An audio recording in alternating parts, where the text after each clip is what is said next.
It's the start of a new chapter in the Republic of Singapore Navy's history. Australia kembali merapat ke Indonesia. Kali ini, yang datang bukan pejabat biasa, melainkan Chief of Defence Force Australia, orang nomor 1 dalam jajaran militer negeri Kanguru. Ia tak hanya datang bersalaman, ia berkunjung langsung ke jantung para petarung Korps Marinir, didampingi Panglima TNI. Sekilas, tampak seperti kunjungan rutin. Namun, di balik protokol dan barisan pasukan, ada pesan strategis yang jauh lebih dalam. Apakah ini sekadar silaturahmi militer?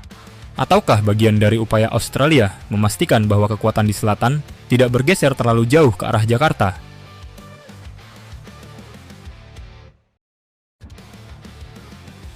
Kunjungan Chief of Defence Australia.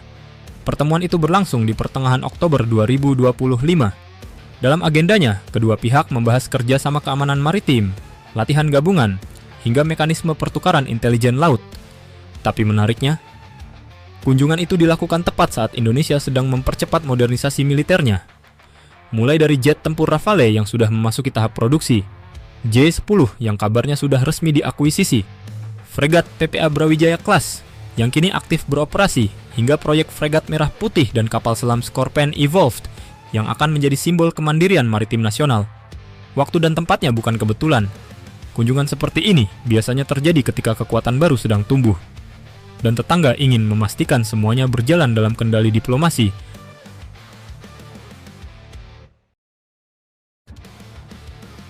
Analisa geopolitik. Dari sudut pandang geopolitik, kunjungan ini bukan sekadar basa-basi antar panglima. Ia adalah bentuk dari strategic reassurance, upaya Australia untuk menjaga saluran komunikasi tetap terbuka di tengah meningkatnya kemampuan tempur Indonesia di kawasan selatan. Karena jika Indonesia tumbuh terlalu cepat tanpa koordinasi yang baik, maka keseimbangan kekuatan di benua selatan bisa berubah drastis.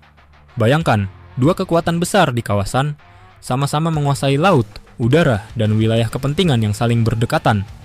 Satu kesalahan perhitungan saja bisa menimbulkan salah tafsir. Itulah mengapa diplomasi militer seperti ini adalah mekanisme penting untuk meredam gesekan sebelum gesekan itu benar-benar ada.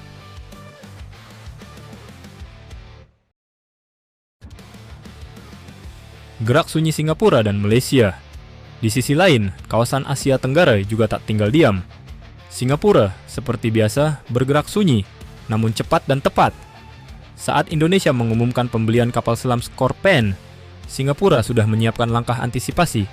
Pada September 2025, mereka resmi mengakuisisi pesawat patroli maritim P-8 Poseidon, salah satu pesawat pengintai bawah laut tercanggih di dunia.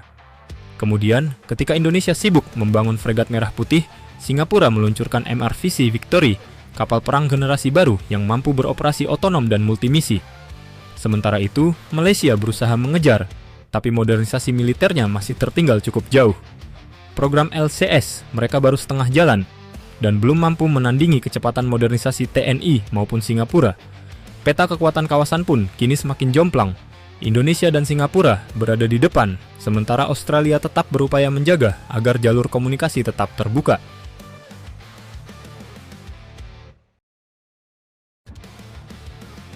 Arah modernisasi Indonesia. Perubahan besar sedang terjadi di tubuh TNI. Di laut, fregat-fregat modern mulai berdatangan. Di darat, kendaraan tempur dan sistem artileri baru memperkuat satuan mekanis. Dan di udara, Rafale menjadi simbol kekuatan generasi baru yang sejajar dengan standar tempur global. Khusus di laut, proyek Scorpion Evolved menjadi babak penting. Indonesia tidak hanya membeli kapal selam, tapi ikut membangunnya sendiri di dalam negeri. Transfer teknologi dari Naval Group membuka jalan bagi kemampuan underwater deterrence jangka panjang. Dan inilah yang membuat Australia tak bisa mengabaikan Jakarta. Kekuatan bawah permukaan adalah faktor paling menentukan di kawasan selatan. Jika Indonesia berhasil menguasainya, maka peta strategis antara Samudra Hindia dan Pasifik akan benar-benar berubah.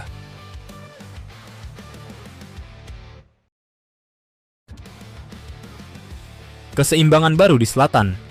Kini, Asia Tenggara bagian selatan berada di persimpangan baru. Australia mengandalkan armada kapal selam nuklir masa depan dari proyek AUKUS.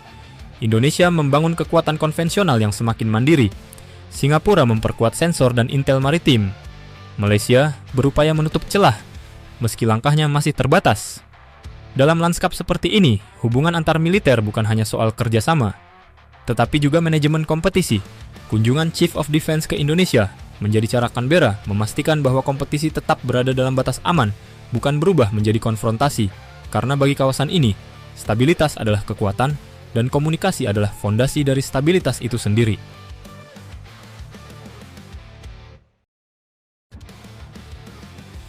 Kunjungan seorang pejabat tinggi militer memang terlihat biasa di mata publik. Namun, bagi dunia pertahanan, momen seperti ini adalah pesan yang dalam, bahwa di tengah perlombaan kekuatan, masih ada ruang untuk saling memahami dan membangun kepercayaan. Bagi Indonesia, setiap langkah modernisasi berarti satu hal, membangun kekuatan agar negeri ini dihormati, bukan ditakuti. Dan bagi Australia, menjaga hubungan baik dengan Jakarta berarti menjaga keseimbangan kawasan selatan dari ketegangan yang tak perlu. Inilah wajah baru Asia Tenggara hari ini. Dinamis, penuh strategi, dan bergerak cepat menuju era baru kekuatan maritim.